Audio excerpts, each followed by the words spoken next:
Dominique Tapie est revenue sur l'une des plus grandes épreuves vécues par son mari, Bernard Tapie. La veuve de l'ancien patron de l'Olympique de Marseille explique qu'il en a toujours eu honte. Les révélations de Dominique Tapie n'en finissent plus. À quelques jours de la sortie de son livre Bernard, La fureur de vivre, publié aux éditions de l'Observatoire, la veuve du célèbre homme d'affaires français s'est lancée dans un marathon médiatique. Alors qu'elle s'est toujours faite rare à la télévision et à la radio du vivant de son mari, l'épouse de l'ancien patron de l'homme sort de sa zone de confort en racontant les derniers instants et grandes épreuves qu'a vécu Bernard Tapie. L'un d'eux fut son incarcération en 1997.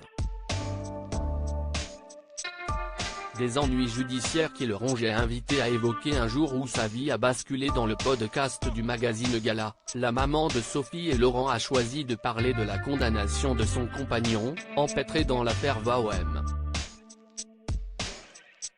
Cette histoire de corruption impliquait le club marseillais et l'US Valenciennes.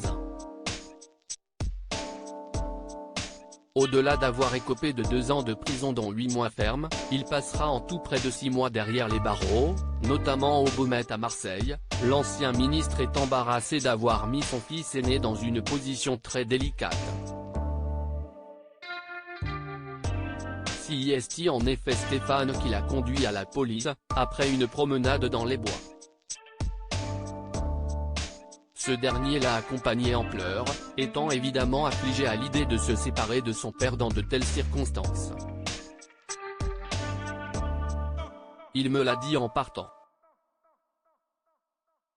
Dominique Tapie a, en outre, révélé ce que son conjoint a réellement pensé de cette situation déchirante. Ça a été épouvantable parce qu'il avait honte de nous infliger tout ça, il me l'a dit en partant, a-t-elle assuré.